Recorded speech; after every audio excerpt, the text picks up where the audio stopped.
Igbo man fundamentally is known for his high morals. We are the people that have a lot to do with our culture, especially in terms of respect system. One bad thing about them as well is that they feel that wealth is power.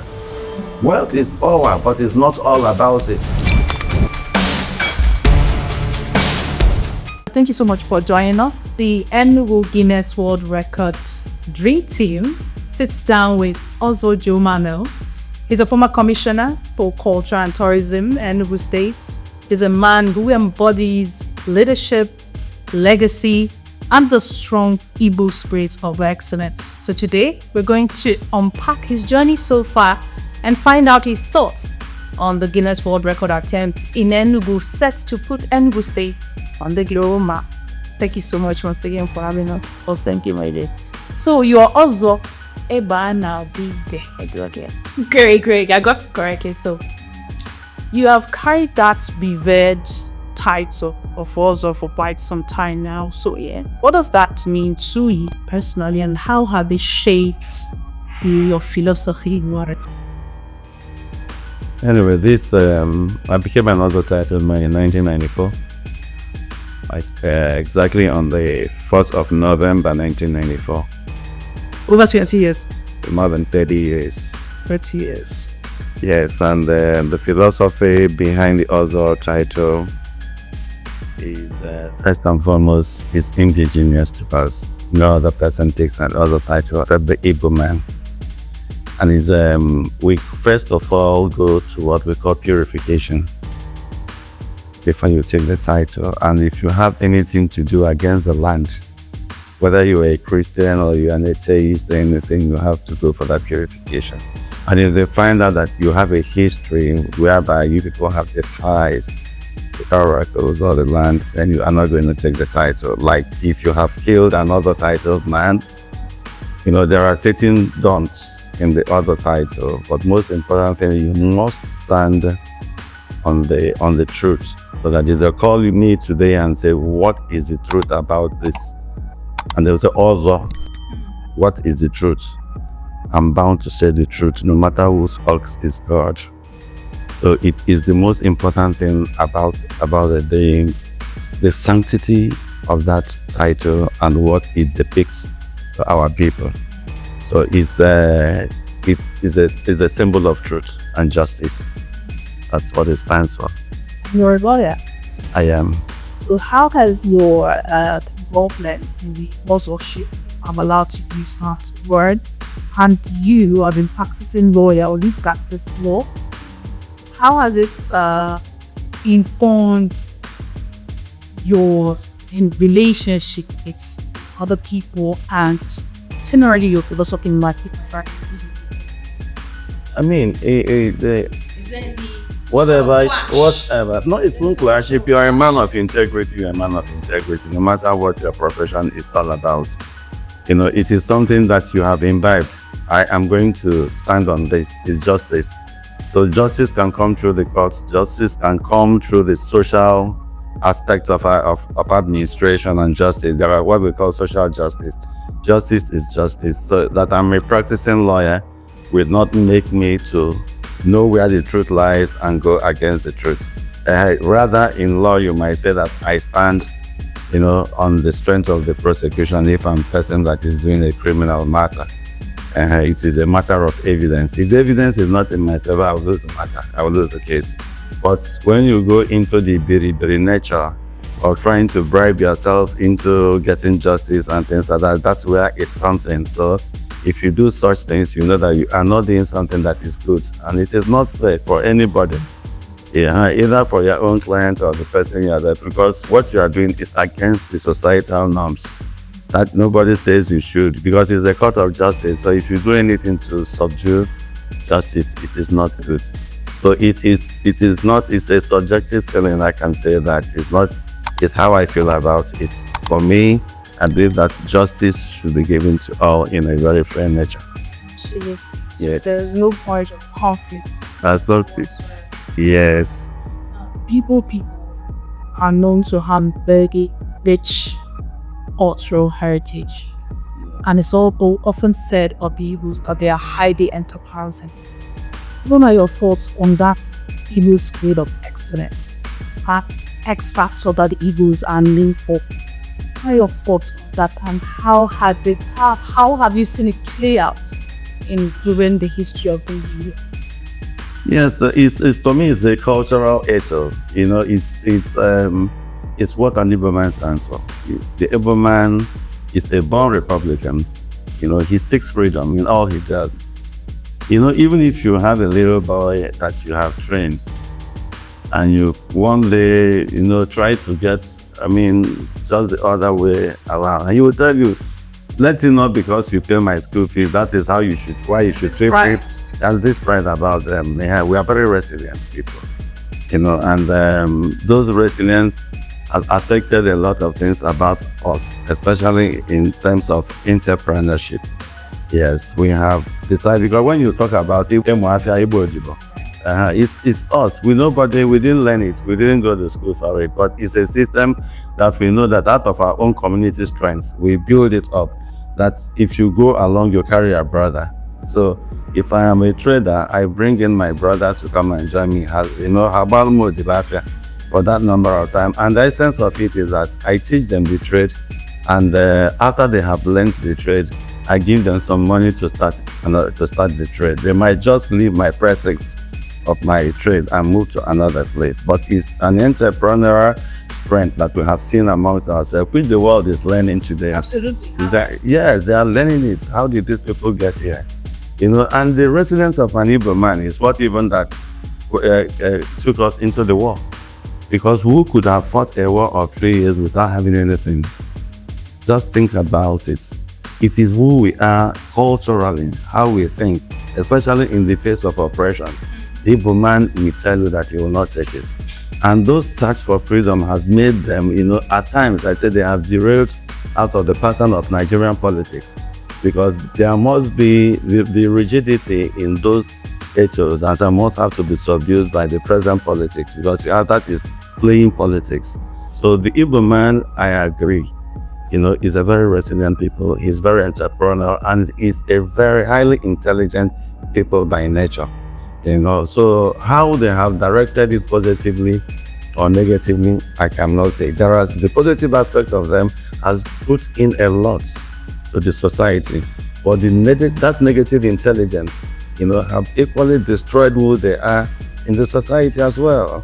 Yes, because they go into something, they learn that thing, but most often they learn it negatively. That if you now see, we are not the first people that started the Yahoo business. But once they got in there, they blew it out of proportion, because their level of exposure to it is beyond what people usually contain. So you find out internationally they are there, and that's what I mean by negative intelligence. That is putting those intelligence in a negative way. Yes. So now, if like I spoke about the war, the resilience I'm talking about is how did they, after that 3 years, they said no, they are not vanquished, and they started life again with only 20 pounds. 20 pounds a guinea. But go to all the business areas of this country, they have established industries. All they have lost within that time in his resilience, in his entrepreneurial nature. Never said die. He keep moving. So you find out, even when we talk about the Igbos the Igbos are everywhere. They are just like the Jews. They are everywhere. There's nowhere you go and you'll find anything pertaining to business and entrepreneurship that you don't find an Igbo man. He's there, he's thinking, how do I make, because he's a money person, he's a businessman. How do I make this? And that's anywhere he comes to, he sniffs around there and finds something that creates wealth. One way or the other. He will come to a person's place, he will enter there, staying in one room. Before the landlord will know, he will be asking him, can I take 2 rooms? Before the landlord will know what he buys the property. Do you want to sell? I can buy it. But he started just like a little business. He might be a petty trader. But that's what I mean. He's a God-given acumen. They have very sharp business acumen. Funny you mentioned this. I had this conversation with someone. A man is from State, and he said one of those, they lived in Enugu, of course. One of those days, traveled back to this place and wanted to get meals, seafood. Yeah. So they went to the river and they said that this person that's in charge of seafood, that he leaves, there's a way they build their house and they use sticks and then they raise the settlements. He used that. So they float and so he used a scale to follow. At the time we were getting close, the area we were thinking of, I started, hearing these guys talking to people. And he said he's not surprised that an Igbo man has come to Bielsa. Yeah. He is the chief. Establishing business, the chief there, making way. But then, I am curious. The issue of Akuron philosophy, the Yanamania philosophy. How does this Timasto Ndi Igbo prioritizes establishing businesses, enterprises outside of Igbo now? One's bad thing because it still persists till now. It's because we it's not in our nature to be one place. We move. Like what I said, there's no place that you find wealth you don't find an Igbo man. And I don't believe if all of us are here with a clock, though. If all of us are here, there is no contain us. So the Igbo man is one person that he lives. But why is that way? Is that wherever he finds himself, he finds wealth. He is wealth. Yes, he finds wealth around wherever. It's not like he comes there and he is just an ordinary person. You bring him somewhere, you drop him. The next day, the following morning, he picks and starts looking at things around him that can create wealth. I said, they want to tell you, say that that's the spirit of an Igbo man. He always strives for excellence. How do I, because of that freedom in him, potentially, it's a freedom in him. So he imbibed freedom. God gave him freedom. He doesn't want to be under you. So the only escape way for him is to find a way to be independent, first of all, economically independent, before he starts thinking about any other thing. Because the one bad thing about them as well is that they feel that wealth is power. Wealth is power, but it's not all about it. So at times, that wealth is power affects their morality. Because the Igbo man fundamentally is known for his high morals. We're people that have a lot to do with our culture, especially in terms of respect system in our communities. We respect our elder, no matter how rich you are and whatever, you know that you have that, you must respect your elder. So it's our cultural bond. It's our cultural value, which we hold very high to. But now, because of the way businesses are going and the way the country is evolving around it, we are losing those aspects of it that made us strong. That is our culture, those ethics, especially in terms of community respect. Yeah, so you find him somewhere, he creates wealth, and that's what I just said earlier on. And that's a source of envy against the Igbo man because he's very domineering, especially in business. So when you come to somebody's place, you build skyscrapers, you do, and you start reminding the person of his failure. That's it. You start telling him, look at you, lazy man. Look at it, I came here 3 years ago, I've already done this. You are creating envy within me. And if I don't want to be reminded that I'm lazy, so I don't want you, I want you out of my sight. I hate you. Because I did not, the thing is that the wealth they have created within those environments are not kept, humbly. Yes. Do you understand it? They are not humble about wealth. That's why they front it, and that's why they take big names. When they enter 419, the kind of name of Watek and Eze. Yeah, do you understand? When you come into a community that is not, you're not part of, you don't stand up to greet. You won't say Watek and Eze. So I will not sit down to greet you because I'm wealthy. So to the Igbo man, especially the young generation, they believe that wealth is all about everything. So that's the reason they go out. They start, because you say, why do they go out? Because that's where they found themselves. And immediately they are there, they find wealth. And the next thing is that they establish that wealth there and make you understand that they are not lazy like you and they have created wealth out of nothing. All right, so before we go into your time as one-time commissioner for culture and tourism, let me ask you a bit of a sensitive question, right? Yeah. Do you think but some of the potential we see in Igbo land, if they are properly harnessed, do you think it will attract the Igbo man back to invest in Igbo land? For example, dredging of the River Niger, maybe improving on infrastructure, whatever ways, enterprises in Abia, and so many other places. Do you think, well, let's take the dredging of the River Niger so that it can enable vessels bring in products to the east? Will that make the Igbo man invest more in the land? Of course, the waterways we have, because I know the last guy that was MD of Inland Waterways is Kingsley Moralo. And the Niger is not the same like yesterday. I think they've done a lot of work in the River Niger in terms of dredging. But how many of us are ready? Because you see, they have established, like let's put like a place in Lagos. Some people have made Lagos their home, of a lot of Igbos. So born and bred, and they are there. They speak even more Yoruba than they speak Igbo, because they don't usually come home. Now let's say they have established a business, and you are now telling them where they don't have that passion. They are not passionate again like our fathers. Growing up, I know that every Christmas, every activity, every cultural activity in my town is a must-go for us as a family. It's not that way again. So it made me to imbibe a lot of culture of my people. So I started loving them, loving their language. I started liking to stay with them. I schooled here, both my primary, my secondary, my university education done here. So that can tell you how passionate about 042. It's my place. So no matter where I go, I'm just like the bird that goes, gets wealth and brings it home.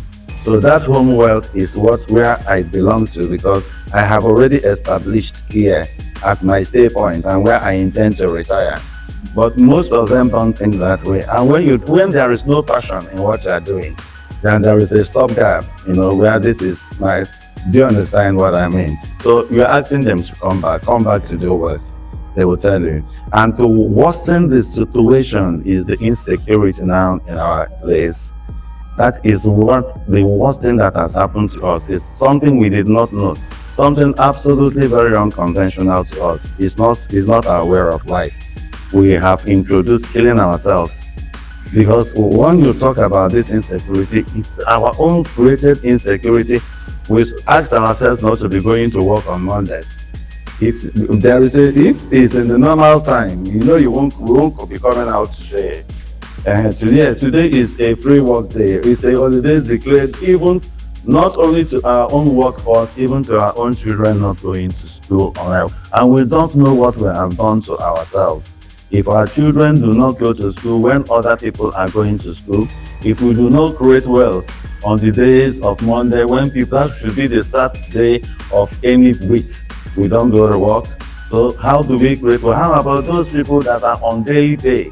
They work to pay. So like coming back to that question, now those little dredging they have done on the Niger, you need to see how positive are our people towards it in terms of relocating. Because the 9 Mile Corner is an EPZ zone. Yes. So what have they done there? Why haven't they created that same market they believe that they are spoiling at Enugu? There is a lot of land. In the one they are doing now on the Enugu Onisha Express Road, the spare parts, how many of them have been taken? It's been advertised for a long time. Why wouldn't they come and take it? Why wouldn't they take land around and build homes? At least if for North Carolina, you have a secured business future. Because now we are talking about a lot of areas they say that the government are destroying. For me, it's just building up sentiments for nothing. This country, if you go to somebody's land and you come in and you did not know whether there is a layout plan already of that place, it might, this Enugu, even down to Uweke side, they have been laid out. But it's a gradual development.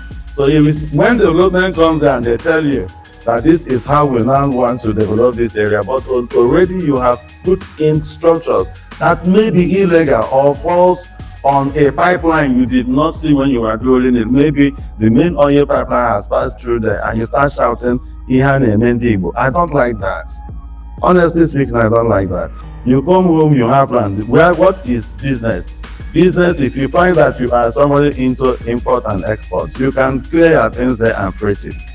Yes. The only problem we have in this country is transportation problem. If we have good rails where people can, all these what is it called, containers, they can be put onto. In fact, yes, growing up I met it. You will see when they close the rail line here, you will see for complete 15-20 minutes cargoes are passing.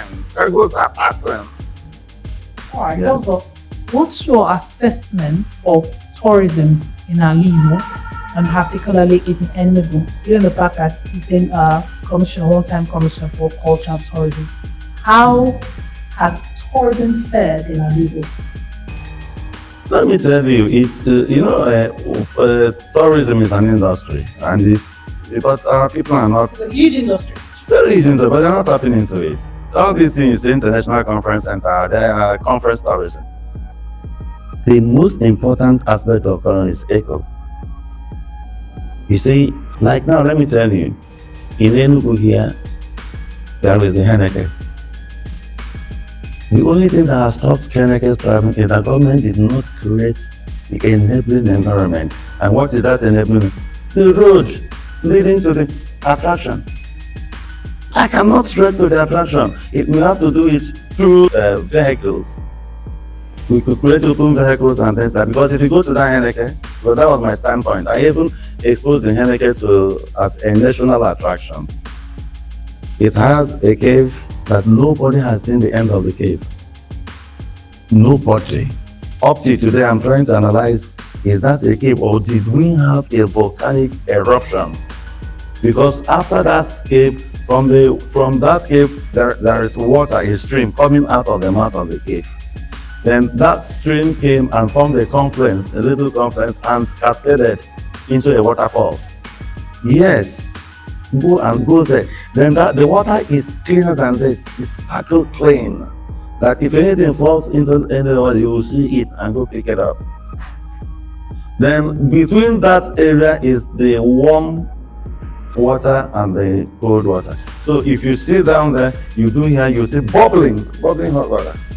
There. Like a natural spa or something. From the cave, because they are all contiguous. From the cave, you get to the cascading, the stone waterfall. Very revolving, Then that can move into the stream and keep moving. Then outside it is 6 blue pocket lakes. What does that mean? Pockets of lake, 1, 2, there are 6. In that same community, between Omo community and Ogonata. Then what I did as a commissioner was, first of all, how do we make sure that the people are involved to create wealth through those attractions? I now had to go to the community and I discussed with them, can we have 200 meters of those attractions so that government we can develop those facilities around it? But we are going to do it on a tripartite. Okay. The community first, that is the host or the home community, the local government, and the state government. If 3 of us join in as equal partners, even if we are not equal, but we can define our equities in terms of our participation in those attractions and our contributions. Now, the community, if you don't have money, but we can use a first refusal strength in terms of personnel, because there will be guards. So the guides and the guards and everything, because the environmental security has to be done by the villagers, just the way we are using vigilantes and neighborhood watch. Yes, it has to be created, because the idea behind what about that is I don't want to destroy the horticulture. We want you to look, because at times there is a place we go there, it's like a coven. We believe that there is something is there. So we wanted to create the attraction. First of all, if somebody comes in and he wants to see what a village scene is like, you take the person there, and the person maybe is a white person or has never seen what a village life. So the kind of structures we have there will be done by much. Yes, this is how we live. Then the best there will be cane beds. Then in the night, we put off light and the lanterns come up. Yeah. So that 3 days in Enugu village, the person comes to see what it means to have a village life. Because there you will see the chippings of bird, crickets, and everything. Then on top of that cave, you walk because it's a hill. The cave is there, but it's on top of the, beneath it is a cave, then up there is a hill. If you're on top there, on that hill, you'll be seeing Ugbo and the great part of Enugu. You'll be seeing them clearly. So I had in mind that we had then as a government to create a kind of zip line. Zip line. Zip line. This very electric. No, that one is different. Yes, I know what you're like. So that people can have an aerial view. Yes, of it. We had it, and then that can be a nightclub. That is it kind of it's not caged. You go up because you go through the stones, climb up the stones, and get there, and it's a night activity. That's one. Then those lakes, because I said all those things are contiguous. So we go. What they're talking is a cable cart. Cable, yes. Yes, we talked about the cable cart. You can put up a cable cart. Then you build a boutique hotel just for your guests. Those boutique hotels will be different from the home hotel. That is the ecology, the one that gives you the horticulture and the ecology of the place. Will be different. And the swimming pools you can do there. You don't need any treatment. All you need to do is to build the pool and get water, because I told you the water is as clean as this. So you pass the water line into it, so it flows in and flows out. So it's over full and clean. So it's, do you understand? Yeah. Yes. So when I did it, I did a patchwork, and the students started using it. I'm sure they still do. I did that even when students go there for their picnics. I decided to build somewhere they can hold on, especially when they want to swim on the waterfalls. And there haven't been any casualties. There haven't been any issues of insecurity there. But those are ecotourism. Those are sites that nature did. No man, it's not man-made. It's nature-made. Going inside that cave, a lot of people from the Nollywood industry then come there to do some of their movies. You see some of their names inscribed on the walls of the cave. I came here. I came here, so because it's really very interesting place. No matter culturally, they will tell the women if you want to go into the cave, you don't have to wear pants. Don't mind them. You don't know who is wearing pants and who is not wearing pants. So those are bullshit. We conquered it, because we really wanted to establish it as a very strong attraction by putting in to lit up the place. So we say we do that to a distance, because so yes, nobody has seen the end of it, but we say to a distance, and nobody, if you go in there, we tie you with a white rope. Because you don't get lost. Yes, it's that bad. So you must tie it. The first white guys that did try to, I think they stayed 3 days, but they couldn't get to the end. They came back.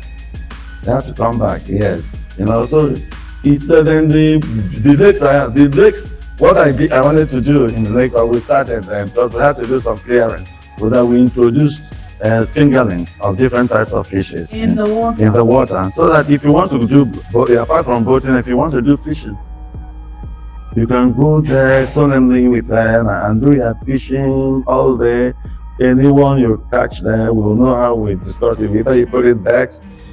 So those are living attractions, and it is not only in Henneke. There is the Opi Lake. There is a lot of identified natural attractions that the government has not tapped into. But because of this insecurity, now it is difficult at times to carry somebody, a white person or somebody who's a visitor, all the way there to those villages, especially when the roads are not bad, because it's quite challenging. How best do you think we can get government attention towards tourism? The government ecotourism. It's for you. It's just the way we are discussing it.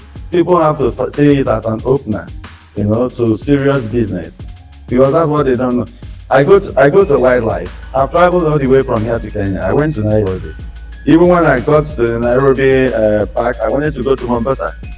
People are looking for things. You just want to see things that are different from. So now, if you come into Enugu, what is it that you are going to give that is different from where I came from? Why I should pay money? Why I should pay well for you? That's what we have to look at. Because why I said eco, is that it is not difficult to find a cave of mine. You cannot see my cascading waterfall, but you can see something like the International Conference Center, some of that place, so they can be replicated.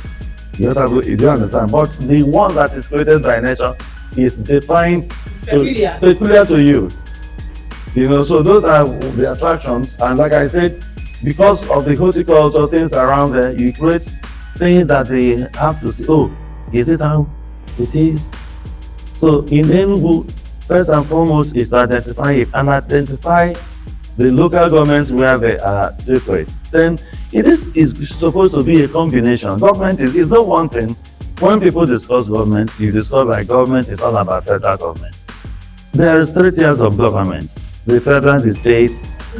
Yes, and there are lots of things in the concurrent, and there are things in the residual. Things pertaining to attractions and tourism that is for states are residual matters the state can legislate on. This is how much, and put money. The same way they are putting money for construction of road, hospitals, put money establishment of tourism sites. I went somewhere and somebody told me that the Yankari. Yeah. There's a lady I go, where are you coming from? She said she's coming from Yankari. I said, does this still exist? She said, yes. Why are they not advertising it? That most of us travel now from Nigeria to Nairobi to go and see wildlife. So if they have things of hybrid, you know, now in Enugu, now there's no zoo. I tried to establish one. The zoo they have there, they've converted, the only thing that exists there is streets, parrot street, zebra crescent. That's it. But growing up, I remember anytime then, we lived at GRA. So when we possibly, they said we went to public school. So maybe there is somebody coming and they will tell us to march to the airport. We're marching to the airport coming back. We stop and enter that place, the zoo. That's the only thing we'll be asking for. Give us money to go to the zoo. So coming back there, we will just enter that zoo. And I know you look at animals, play with baboons, hyenas and all those things. Yes. But it doesn't exist. Those are attractions. When I went to South Africa, I went to Pretoria Zoo. You know, it's now, people don't do cage zoos. What they do now is called a hybrid. And now in Enugu, we got 4 kilometers square at Atapu. So I don't know what the government has done with it, but we were able to procure 4 kilometers square to establish a hybrid zoo. And I have gone severally as a commissioner for culture and tourism. I have visited the South Africa, I've gone to the Pretoria one, I've gone for the one in Joburg. So that we can have with the animal conservatives, we can have a discussion with them so that those ones that they don't have, they can bring it here. So, and when we do, the Ataku has 4 crocodile blue lakes existing there. Yes, it's there. And we are doing it to find a way to cage out the Fulanis that has established little settlements. So we the community agreed to give 4 kilometers square for the establishment of a hybrid. We have already started caging the conference. You know, they gave to us. Yes, we started it. But you know, government doesn't have a holding time. One government comes in and goes, another one shuts down and does something. Yes. In our own government, up Udi. If you are going down to Udi before the last bar, you meet a bar. If you are going to the true 4 corner, you meet a bar. Yes. If you notice after that bar, there is a road going in. That is where we want to build the biggest amusement park. We have built, and to build that amusement park, I traveled with the governor to Florida. So we attended an IPAC conference. That is International Attraction Conference. I met the second developer of Disneyland, Mr. Jenkins. I brought Mr. Jenkins to Enugu here and told, Mr. Jenkins, look around this Enugu and see where we can create the biggest attraction as an amusement park, where we can put all these tourist road and things like that. Anaconda, we had a lot. Just replicate Disneyland. And it was done. Drawings done. Everything done when we started it. That is the road going there. You know, and if you go there, why did they choose there? If you go there, you see where Chadwick lived, where Ojubu lived. Yes. Where Sullivan's father raised the Nigerian flag and brought down the Union Jack. It's all there. It's an attraction. Done by that's done Post-colonial. there where they all live. Chadwick's house, Ojuku's house, then the helicopter hangar. They're all there. They're all there. They're all there. And what's really painful is that government, by the time we were about to start the construction of the hotel first, and we ran out of money. That was when the country had a zero allocation. We have cleared the whole area to start the phase of that amusement park. So it's a government, but Sullivan's government has done. Came another 8 years of who I don't want to mention his name. Then now PM Peter. So it's but if tourism is seen as an industry that should have a rolling plan, so that no matter if you are not in government, it is agreed. This is the plan we have. This is where we intend to go to this plan in 2027. That is where we intend to achieve it in 2027. It can be a 20 years tourism development plan. Because that's what we started. We had it in mind. And it will be done in such a way that the areas there, like Uji is known for their palm wine. So the people that are coming for conferences and things like that, or to come as a family, they will at least with the local delicacies. The fresh palm wines, the abacha, the things like that's how we classify, how we design, even down to this Henneke we are saying. So that the people, the locals there could find good business thriving there with what we have, because there will be a lot of visitors. So it is not just about one visitor coming in a site or an attraction. That you just have to say, I'm in Enugu, I will go to the amusement park today, I will go and visit the ecotourism sites, the attraction the other day, I will go. It's so defined. Because and when I started the carnivals of Enugu as a commissioner, I did roadblock for our children, for our youth force. I created the roadblock. So I did roadblock 1, 2, 3, 4.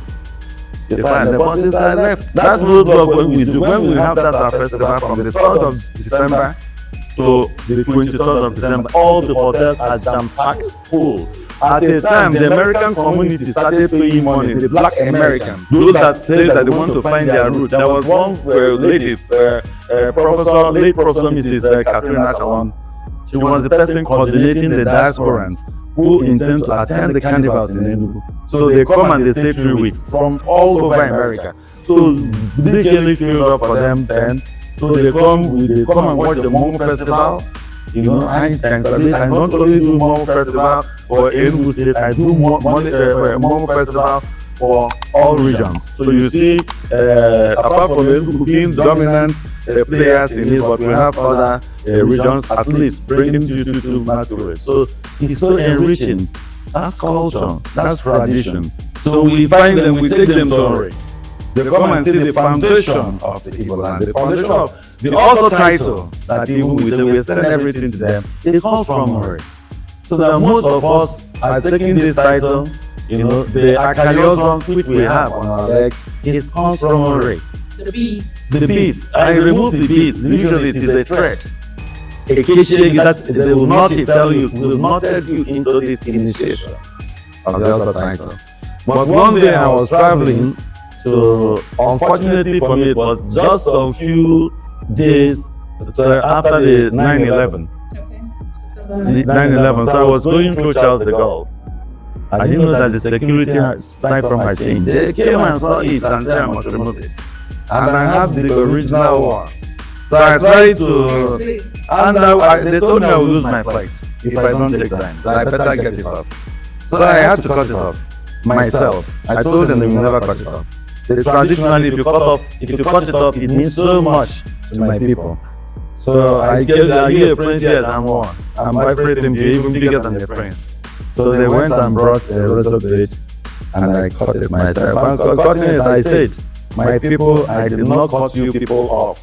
But the people I came to their place said I should cut this thing off. So I'm cutting it off temporary. So that when I come to my land again, I will do what? I will put it back. I said it. As a kind of for them to hear in Igbo.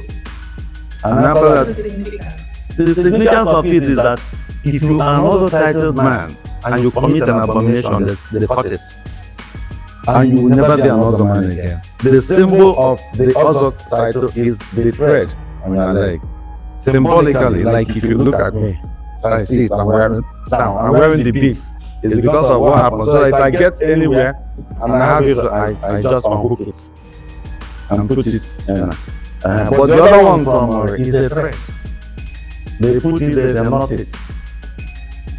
So the other title man, when you do something that is an abomination, like you kill somebody, you poisoning, going after married people's wife and things like that, saying known to be a pathological liar, doing things that are not it, The other people will, after having a meeting, they will come and tell you, bring that leg. Now we put that on our leg, we're taking it. We're taking what holds you and us together. They remove it. So it is a very significant thing when they tell you, they beg their careers more. So they will not do it. So I'd rather do it because I know myself. And that's why I say that. I'm not doing this thing because I don't want to belong to you people again. But the people I came to their place, they're insisting on this. So I'm just doing this thing temporarily. Once I come back, I buy it. It's so brilliant. And this is why this is the goal of the world record that we are seeking to attempt and break. We want to start conversations around health tourism. At the end of it, we want to present a communique to the government, and we want these things you're saying to be part of that communique that are presented. So I want you to speak to someone listening to you now. Encourage them to be part, in any way possible, part of this world record, support this world record, because in so doing, find out that we're part of our whole and we play our part to ensure that things work. So I want you to speak to someone who's listening to you saying, what concerns me with the Guinness World Record is not just about the record attempt or the person trying to break the record. It's about Enugu, it's about Igbo, it's about tourism, it's about what will bring us good. So I want you to speak to that so that someone will know if I'm Wi-Fi also. No, it's good. It's good to know. Like the World Guinness Record attempt is quite good because it's can see in getting there we are having a lot of interactions, and in these interactions there are certain things, our gray areas, our known areas, we are trying to make the world to know it. So it's an exposure, and having it come from us, and we're attempting. We're not talking about regions, we're talking about the global outreach, where people will know that this is an attempt we're doing. So it's an attempt we're doing. We're on a record, and that record, in breaking it, is there are a lot of other things that you have to see inside it. So we are not only working on something that is ephemeral. Yeah, we are working on something that is enriching as well. It's something that is interactive and communicative. So I'm asking all of us to give it a great support. Wherever you see them, wherever they find you, give the best you can. Create the exposure, let us all know about it. And as much as they are doing it, they are getting us into the global picture, and that's all we want. So I'm sure that this journey of 1,000 miles starts with one step. So this is an approach, and I know they're going to be there in no distant time. And I wish you all the best. And I tell you, let your energy not lapse. It is absolutely very positive and no regrets. Thank you. Cheers. Cheers. Thank you so much, Ozo Joe Mmamel, for your time and having us again in your space. So thank you so much for listening to us. Thank you for staying up until this time, and you've heard it first from us. So we want you to engage with us. So go on over to our social media platforms. We are there on Facebook, on YouTube at Dr Chiggy TV. That is where you interact, like, comment, share, repost. Do all you can to make sure that we make Enugu our home, and we don't have any other home. So thank you so much. I've been your host, Chiggy TV. Till we meet next time, God bless you.